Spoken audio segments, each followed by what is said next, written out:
में आ जाए, ख्वाजा गरीब नवाज के मजार के नीचे कोई शिवलिंग नहीं है, इसलिए कि हमारे देश के प्रधानमंत्री ने बाज़ाब्ता चादर भेज करके ये बाज़ाब्ता पैसा मैसेज दिया, पैगाम दिया, और अपना पैगाम अपने लेटर पैड पर ख्वाजा के कदमों में चादर पेश की है। हमारे देश के रोड मंत्री जनाब नितिन गडकरी साहब का भी बाज़ाब्ता तौर पर जो उनके लेटर पैड पर ख्वाजा गरीब नवाज के हवाले से जो उनकी कुर्बानियों का एतराफ किया है गडकरी साहब ने, ये मैसेज है कौम के उन दोस्तों के लिए, बिरादरान वतन के लिए, देश को अमन और शांति की जरूरत है, मोहब्बत प्रेम से रहने की जरूरत है, नफरतों की दीवार तोड़ने की जरूरत है, मोहब्बतों की समंदर का पानी पीने की जरूरत है, ताकि हमारा भारत एक खूबसूरत ताकतवर दुनिया के नक्शे पे मुल्क की हैसियत से पहचाना जाए, जाना जाए और माना जाए। चलते चलते ये अर्ज करूंगा, इस देश की जनता को बार बार लोग डराते हैं, पाकिस्तान आ जाएगा, पाकिस्तान पाकिस्तान। एक मिनट के लिए मेरी बात सुन लें। हमारे मुल्क में 29 स्टेट हैं, ठीक है ना?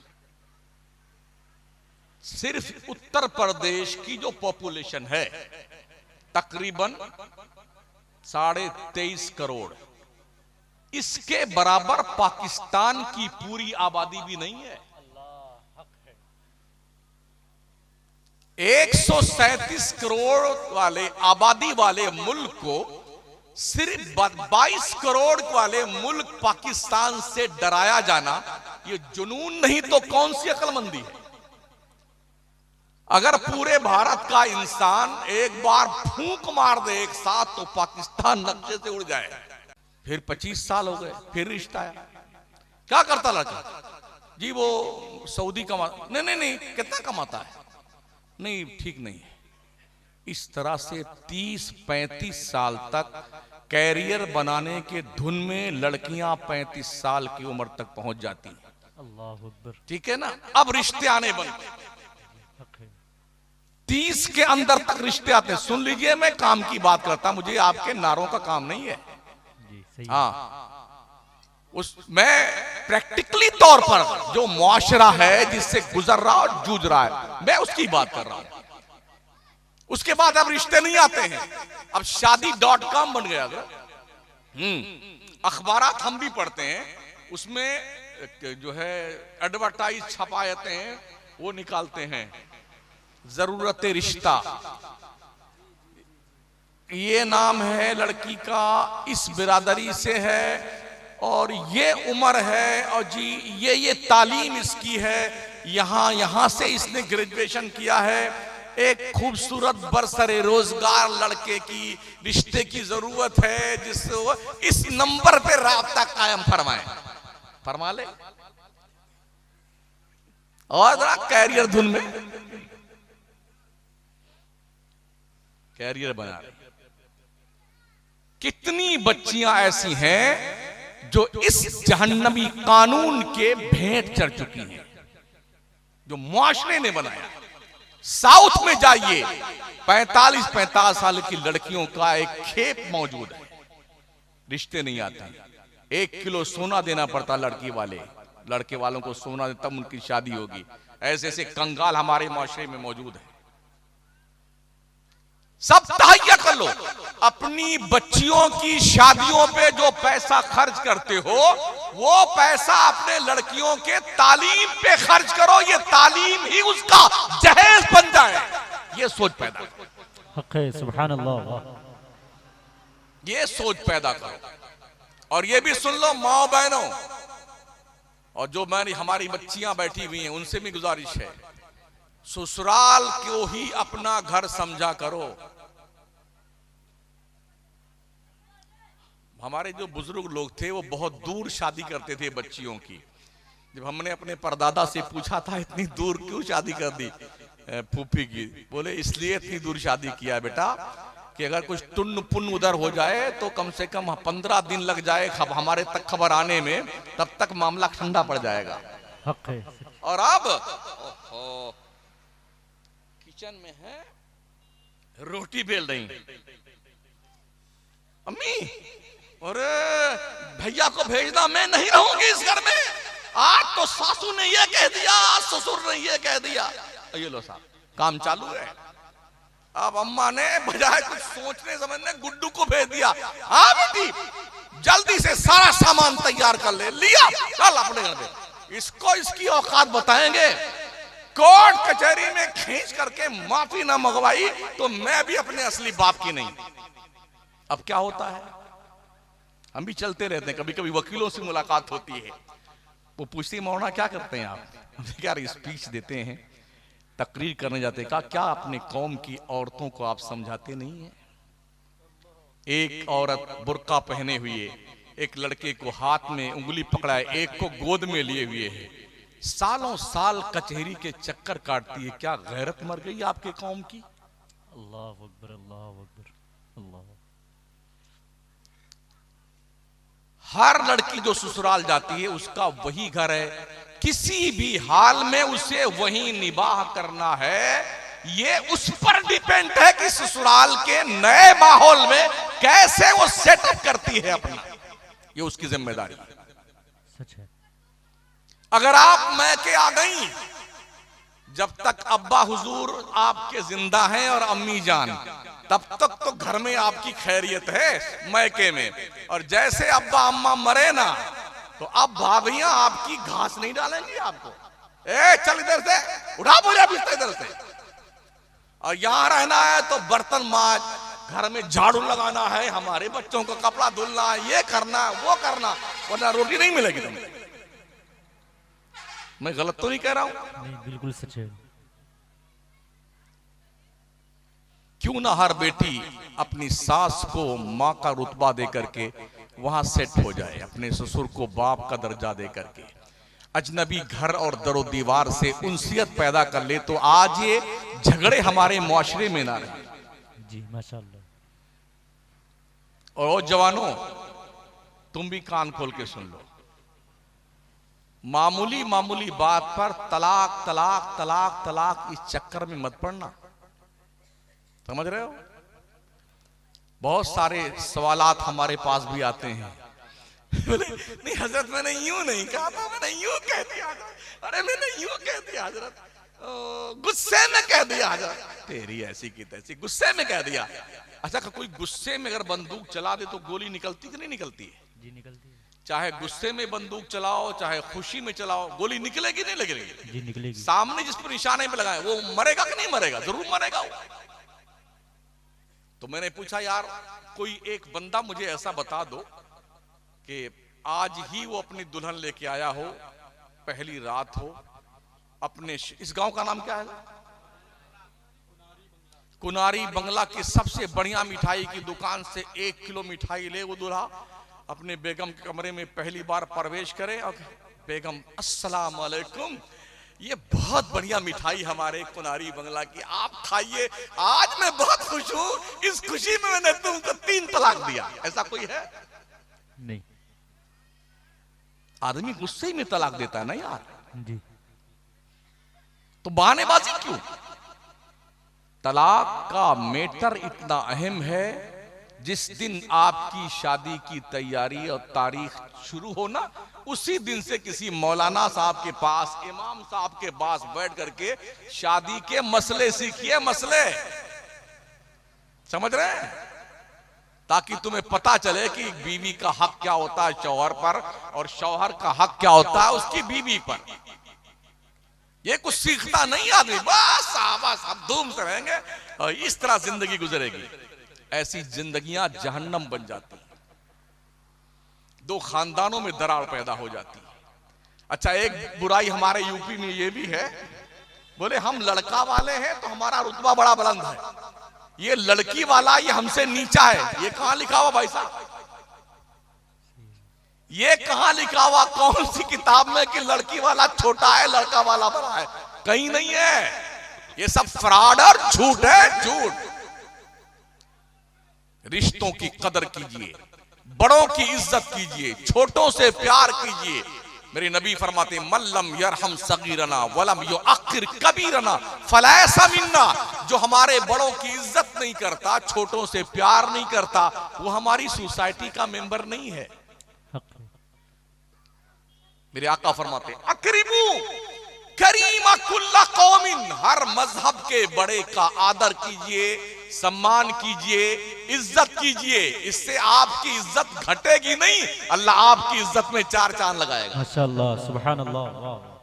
नजरों को हयादार बनाइए, आवारा नहीं, किसी की बहन बेटियों की तरफ गलत नजर ना उठाइए, यह इस्लाम का मैसेज है। इस्लाम में गर्लफ्रेंड और बॉयफ्रेंड का कोई कॉन्सेप्ट नहीं है, ये जंगलीपन जिना का दरवाजा है। इसलिए इन बुरी बातों से हमारी बच्चियों को भी दूर रहने की जरूरत और हमारे बच्चों को भी दूर रहने की जरूरत है।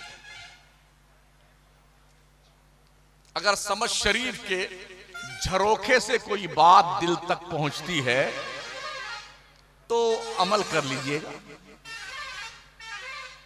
और फिर मैं ये कहूंगा, इन बुजुर्गों की कुर्बानियों को, उनकी कुर्बानियों का मजाक मत उड़ाओ। अगर हो सके आपसे ना, ये जो पैसे आपके खर्च होते हैं अनाप शनाप, ये पैसे इकट्ठा करके इसी बुजुर्ग के नाम की कोई कॉलेज बना लो, कोई स्कूल बना लो, इंस्टीट्यूट बना लो, अस्पताल बना लो, जहां पर कंसेशन में कौम के बच्चों बच्चियों माओ बहनों बड़ों का इलाज हो। अच्छा रहेगा आपके लिए। अभी मैं पिछले 2 महीना पहले रायपुर में तकरीर करने गया, छत्तीसगढ़ की राजधानी में। एक बुजुर्ग का बहुत बड़ा आस्थाना है, तो बहुत बड़ा कैंपस उनका, बिल्डिंग शानदार बनी हुई, 8 दिन का उर्स करते हैं हजरत, 8 दिन का। 8 दिन में क्या करते हैं वो पता है आपको? कहीं ऑर्केस्ट्रा आता है, ये पता नहीं क्या भला है, मुझे पता नहीं ऑर्केस्ट्रा क्या होता है। कव्वालियां होती हैं, एक दिन रात में लास्ट में तकरीर होती है। इस बार मेरा नंबर आ गया, मैंने वो ले दे मचाई ना उनकी।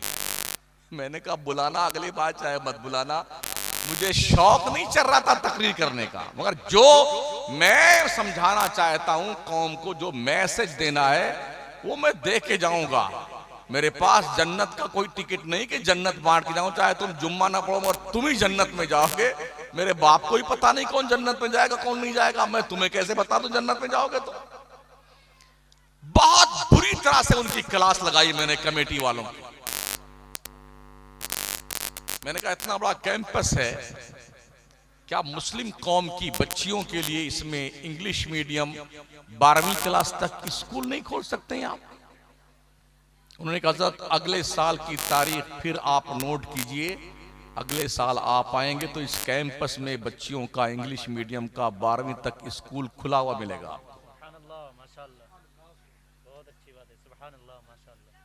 तारीख लिखवाई उन्होंने। एक साहब मुझसे कभी मिले भी नहीं, मेरी तकरीर सुन सुन करके उन्होंने 20 एकड़ जमीन कॉलेज के लिए खरीदी हुई।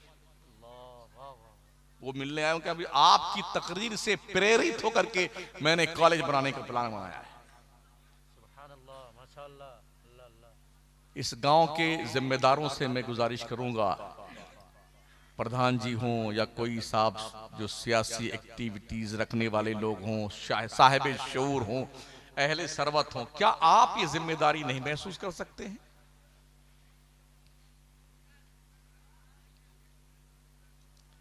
जितने पैसे आप कव्वाली में खर्च करें सब हराम के जाएंगे। कान खोल के सुन लीजिए, सारे पैसे हराम के। कौम की हलाल कमाई के पैसे चंदे आते हैं या आपका पैसा होता है, इसे हराम में आप देंगे लोगों को।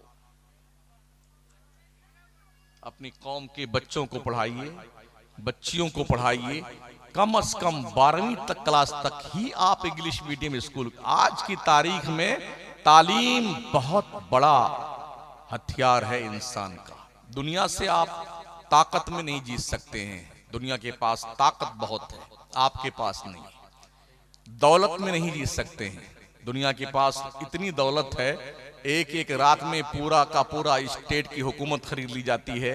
इधर का एमएलए उधर चला जाता है, रात में 12 बजे से पहले किसी और की हुकूमत थी, 12 बजे के बाद दूसरी पार्टी की हुकूमत बन जाती है। पैसे इतने हैं लोगों के पास में, आप पैसे में भी ताकतवर नहीं है। एक ऑप्शन बचता है, वो है तालीम। और तालीम पैसों से खरीदी नहीं जा सकती है। तालीम अपने गुरु का एहतराम करते हुए मेहनत करके सीखी जाती है, तब तालीम आती है इंसान के पास। और जब तालीम इंसान के पास होती है तो वो अहरे गहरे नत्थु खैरे के सामने ऐसे सर झुका के नहीं चलता है, यूं सीधा खड़ा रहता है। वो इल्म इंसान को इज्जत देता है, इल्म इंसान को बावकार करता है, इल्म इंसान को इंसानियत के बुलंद तरीन मकाम पे पहुंचाता है। ये आप पर डिपेंड है कि आप क्या करना चाहते हैं।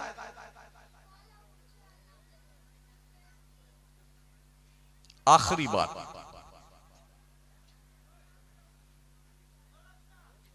ये जो छोटे छोटे बच्चे हैं ना, अभी पहली जिम्मेदारी तो ये है इनके हवाले से कि इन तक इस्लाम कैसे आप पहुंचा सकते हैं। बहुत अच्छी बात है। कैसे? वो नॉलेज आपके पास होनी चाहिए कि आपके मरने के बाद आपकी नस्ल मुसलमान तो रहे। दुनिया इस कोशिश में लगी हुई है कि आपके बच्चे मुसलमान न रहें। अर्ज करूं मैं आपसे भी, अभी 2 हफ्ता पहले मैं एक लिटरेचर पढ़ रहा था। एक मुल्क की एक लेडी स्पीच देने वाली धर्म कॉलेज में पढ़ाने आई थी। वो ईसाई थी। जब बच्चों को पढ़ाने आई तो उसका सब्जेक्ट क्या था? उसका सब्जेक्ट था कुरान की तफसीर। ईसाई और कुरान की तफसीर। क्या आप सोच सकते हैं कि एक ईसाई कुरान की तफसीर मुसलमान को कैसे पढ़ाएगा?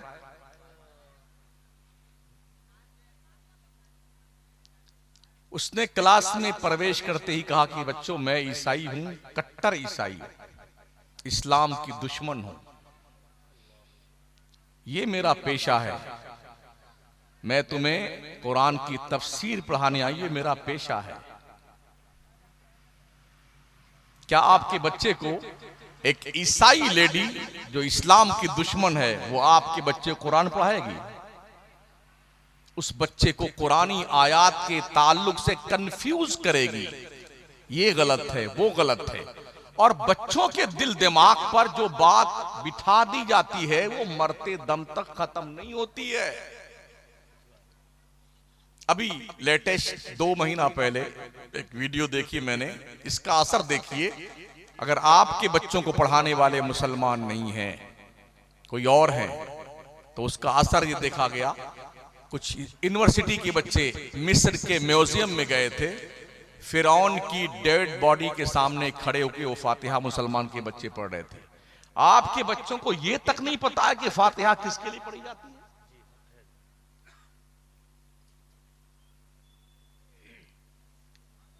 हमारा एक स्टूडेंट दिल्ली जेएनयू में पढ़ने गया। अच्छा काबिल बच्चा, अरबी में बहुत अच्छी उसने मेहनत की थी, काफी अच्छी अरबी थी उसकी। जब पढ़ने गया, वो क्लास में पहुंचा तो एक दूसरी बिरादरी की लेडी पढ़ाने आई, दीनियात का सब्जेक्ट पढ़ाने के लिए, जो मुसलमान नहीं थी। वो आपके बच्चे को दीनियात पढ़ाएंगी?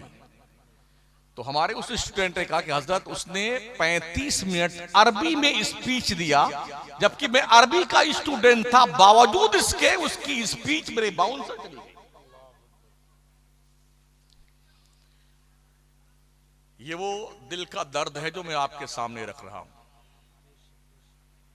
अपने मुल्क के वफादार बन के रहिए, कभी भी कानून हाथ में ना लीजिए, एक इज्जतदार शहरी और मुल्की बन के रहिए। इस देश के संवारने में, सजाने में हमारे मुल्क के बिरादराने वतन से कहीं ज्यादा मुसलमान का हिस्सा रहा है। दिल्ली में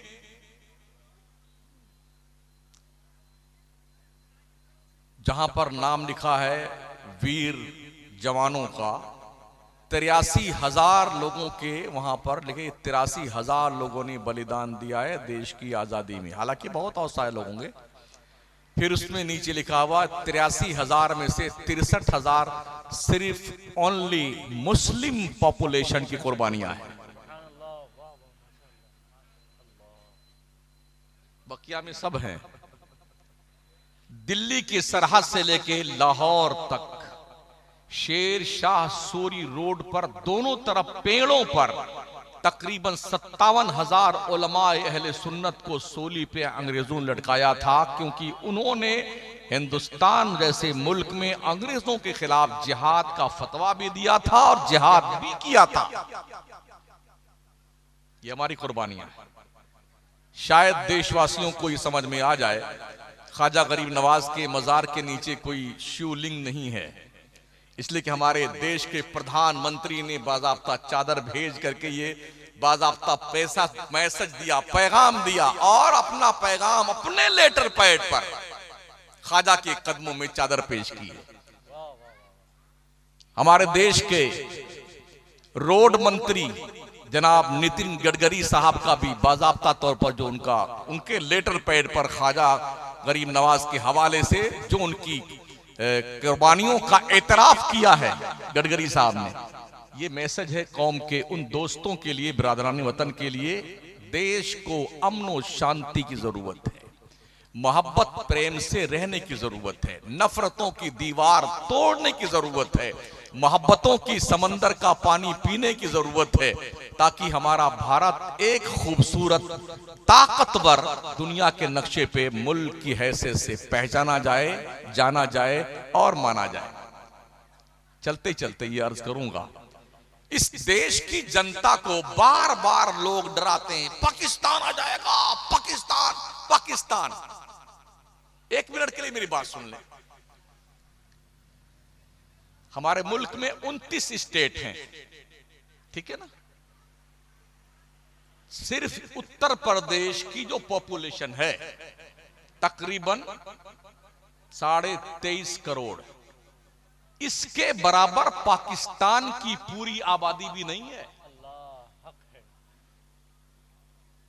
137 करोड़ वाले आबादी वाले मुल्क को सिर्फ 22 करोड़ वाले मुल्क पाकिस्तान से डराया जाना, ये जुनून नहीं तो कौन सी अक्लमंदी है। अगर पूरे भारत का इंसान एक बार फूंक मार दे एक साथ तो पाकिस्तान नक्शे से उड़ जाए।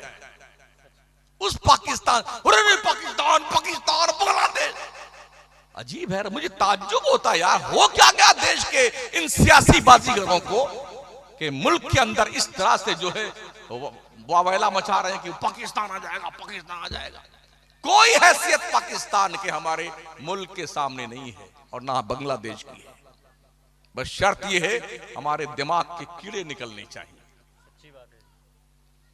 तो अपने बच्चों तक दीन पहुंचाइए और 5 वक्त की नमाज पढ़िए ईमानदारी के साथ, ठीक है। इसलिए कि हर दौलत कोई ले लेगा, बिल्डिंग, जायदाद, फॉर्चुनर, पैसे, वैसे अंगूठी तो मरने से पहले खींच लेते हैं लोग। ये खटाखट निकाला, हार निकाल लिया, बुंदा निकाल लिया, नथनी निकाल ली, झुमका निकाला, सब छीन लिया। बुढ़िया ऐसे देखती रहती है, चाबी छीन लिया बच्चों ने मरने से पहले। नमाज वो पूंजी आपकी है जो किसी नोमिनी को नहीं मिलेगी। तुम मरोगे ना, तुम्हारी कब्र में तुम्हारी नमाज रोशनी बन के आएगी, उजाला बन के आएगी, आपसे आकर के गुफ्तगू करेगी, तुम मुझे पहचानते हो, मैं नमाज तुम्हारी हूं, तुम्हारी वहशत दूर करने आई हूं। अपने हाथों पे तस्बीह पढ़ा करो, अल्लाह अल्लाह, सुभान अल्लाह, माशा अल्लाह। अल्लाह के नबी इस्लाम का फरमान है, ये पोर आपके रोशन होंगे जब आप कब्र में जाएंगे, और ये पोर अल्लाह के दरबार में आपकी तरफ से गवाही देंगे, मौला तेरी तस्बीह हमारे इन पोरों पे ये बंदा पढ़ता रहा है। नेकियां कर लें साथियों, गुनाह तो बहुत हो गए हैं, कुछ नेकियां भी कर लें और ये अहद कर लें, मौत बता कर नहीं आती है, अचानक आती है। और ऐसे दबोचती और यूं लेके जाती, ऐनमा तकूनु युदरिकुमुल मौत वलौ कुंतुम फी बुरूजिम मुशय्यदा। तुम चाहे मजबूत किले में बंद हो जाओ, मौत का आहनी पंजा तुम्हारे गले को दबोच कर तुम्हारी रूह निकाल के लेके जाएगा। इसलिए इससे पहले कि मौत आए, नेक बन जाओ, अच्छे बन जाओ, परहेजगार बन जाओ। और इमाम अहले सुन्नत फरमाते हैं, अंधेरा घर, अकेली जान, दम घुटता, दिल उकताता, खुदा को याद कर बंदे वो साअत आने वाली है। आज तक कोई किसी की कब्र में नहीं गया है कि अब्बा हमारे मर गए तो हम चलो अब्बा के साथ हम भी कब्र में लेट जाते हैं। बेटा अपने बाप के साथ, बाप अपने बेटे के साथ, बीवी अपने शौहर के साथ, कोई नहीं जाता भाई साहब। बस रो वो करके जब आंसू खत्म हो जाता है ना, तो एक बूंद नहीं गिरता। बस अब क्या मिना कलकना का बिहाना इदका मिना नुखरजकुम तारतन उखरा। अब आप जानो, आपकी कब्र जाने, हम तो चले बंटवारा करने के लिए।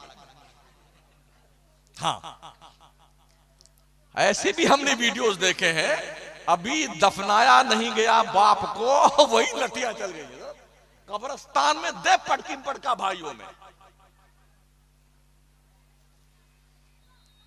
एक बंदा का बाप मरा, अच्छा बेईमानी देखिए, जो बड़ा बच्चा था उसका कागज बनवा लिया उसने वकील से, और ऐसे छुपा कर रख के आखिर में उतरा अब्बा को दफनाने के बाद, उस पर झुक करके उसके अंगूठे को निकाल के अंगूठा लगाना चाहता था मरे हुए बाप का। मलकुल मौत वहीं मौजूद थे। जैसे हाथ निकाला उसके अपने बाप का, मलकुल मौत ने वहीं दबोचा उसका गला। बेटे की डेड बॉडी मरे हुए बाप की डेड बॉडी पे गिर करके तड़प के खामोश हो गई। फिर पता चला इसकी नीयत क्या थी। भाइयों का हक खाने के लिए अपने बाप का अंगूठा लगाना चाहता था। कभी भी ऐसे काम मत करना, किसी का हक मत खाना। याद रखना साथी, अगर कोई शख्स किसी का कर्जा खा के मर गया है, 1 पैसे के बदले में 300 वक्त की मकबूल नमाजें देनी पड़ेंगी जनाब। हाँ, और जिसने 1 वक्त की नमाज जानबूझ के छोड़ दी, उसको 2,86,00,000 साल जहन्नम में जलना पड़ेगा। हिसाब लगा लीजिए अब तक कितनी छोड़ी हैं आपने, वो कितने साल आप जलने वाले जहन्नम में, इसका अंदाजा लगा लीजिए। बस यही हम अपनी तकरीर को फुल स्टॉप देते हैं, इस उम्मीद के साथ शायद कोई बात आपको असर कर जाए तो मुझे डबल सवाब मिल जाएगा, वरना सिंगल तो मेरा कंफर्म हो ही गया है। अगर अल्लाह के यहाँ कहोगे अल्लाह मुझे ये पता नहीं था, मुझे वो, तो ये पता और वो पता कोई कव्वाल नहीं देगा। हाँ, मौलाना लोग देंगे, इमाम देगा। तो जब झूठ बोलोगे ना अल्लाह के यहाँ, ये दरी, कुर्सी, ये खंबे, ये पिलर, ये लगाया हुआ झूमर, ये मिट्टी, ये पेड़ पौधे, ये सब गवाही अल्लाह से, ये सब झूठे हैं। शमसुद्दीन भी कम से कम 1.25 घंटा चिल्ला के यहाँ गया है। उलमा बताते रहे इस कौम ने एक नहीं सुनी मौलाना लोगों की। फिर क्या करोगे, क्या जवाब दोगे अल्लाह को मरने के बाद? हमारा ये हाथ हमारे खिलाफ गवाही देगा, पैर गवाही देगा। जब झूठ बोलना चाहेगा ना बंदा, तो अल्लाह फरमाए अल-यौमा नख्तिमु अला अफवाहिहिम, सूरह यासीन उठाइए, व तुकल्लिमुना अयदीहिम व तशहदु अर्जुलुहुम बिमा कानू यक्सिबून। आज के दिन हम तुम्हारे मुंह पे मुहर लगा देंगे, बोलना बंद, तुम्हारे खिलाफ तुम्हारा हाथ बोलेगा या अल्लाह इस हाथ से इसने ये गुनाह किया था। ये पैर बोलेगा या अल्लाह इस पैर से कहां कहां चल के गया था। आंखें, कान, नाक, रोंगटा रोंगटा हमारे खिलाफ गवाही देगा। फिर क्या करेंगे आप? अब जाइए, खूब इतना बड़ा बड़ा पराठा बना हुआ है, पराठा खाइए, हलवा खाइए और मौज कीजिए। और समझ शरीफ में कुछ बात पहुंची होगी तो अमल कर लीजिएगा, वरना इंशाल्लाह ये कल मोहब्बत की ये दुकान किसी और शहर में लगाऊंगा मैं। हाँ, बस इतना ही आपसे गुजारिश है। थोड़ा कड़वा, थोड़ा खट्टा, थोड़ा मीठा, थोड़ा नमकीन, हमने 1.25 घंटे में आपसे कुछ किया है। और मुझे इस बात का भी शौक नहीं कि अगले साल मुझे फिर बुलाइएगा, वो कोई और मौलाना होगा। हाँ, हम भी धंधा पानी करते हैं, हमारा भी कारोबार बिजनेस है, हमें इसकी परवाह नहीं होती हमको कहाँ का। लेकिन अल्लाह की मेहरबानी देखें, वही लोग हमको ज्यादा बुलाते हैं जिनको हम ज्यादा डांटते हैं। एक तारीख नहीं खाली रहती, सुबह कहीं है, शाम कहीं है, दिन कहीं है, रात कहीं है। और अल्हम्दुलिल्लाह इस्लाह हो रही है। हमने जो महसूस किया गुज़िश्ता 8 साल के अंदर, कौम की इस्लाह हो रही है। ऐसे ऐसे लोग नमाजी बन गए। पहले तो हमारे जलसों में पढ़ा लिखा तबका नहीं आता था। हमने जो महसूस किया, हमारे जलसे में, हमारी तकरीर में कॉलेज के स्टूडेंट बहुत आते हैं, लेक्चरर, प्रोफेसर्स के फोन आते हैं, जजों के फोन आए। भाई मौलाना, हमने तकरीर में जाना छोड़ दिया था, लेकिन आप आ रहे हैं तो मैं आऊंगा सुनने के लिए। इसलिए कि हमारे यहाँ लतीफा सुनाना है, जन्नत का टिकट बांटना है, और इतने नारे लगवाने हैं, वहां से बोलो, वहां से उठाओ हाथ, वहां लहराओ, यहाँ फहराओ। पूरी रात लहराते रहते, फहराते रहते और सत्यानाश कर जाते हैं जलसों का। अस्तगफिरुल्लाह रब्बी मिन कुल्लि ज़ंबि व अतूबु इलैह, ला इलाहा इल्लल्लाह मुहम्मदुर रसूलुल्लाह। अभी नात शरीफ सुनेंगे शायद। अरे सुना दो यार, अगर कोई बात नहीं। हाँ, कि इसलिए हमारे कुछ बंदे सिर्फ नात ही सुनने आते हैं। हाँ, ऐसे उनसे पूछो, को नमाज आती तुमको? अच्छी बात है नात सुनना, पढ़ना भी अच्छी बात है, लेकिन दीनदार बनना उससे अच्छी बात। सुभान अल्लाह, माशाअल्लाह।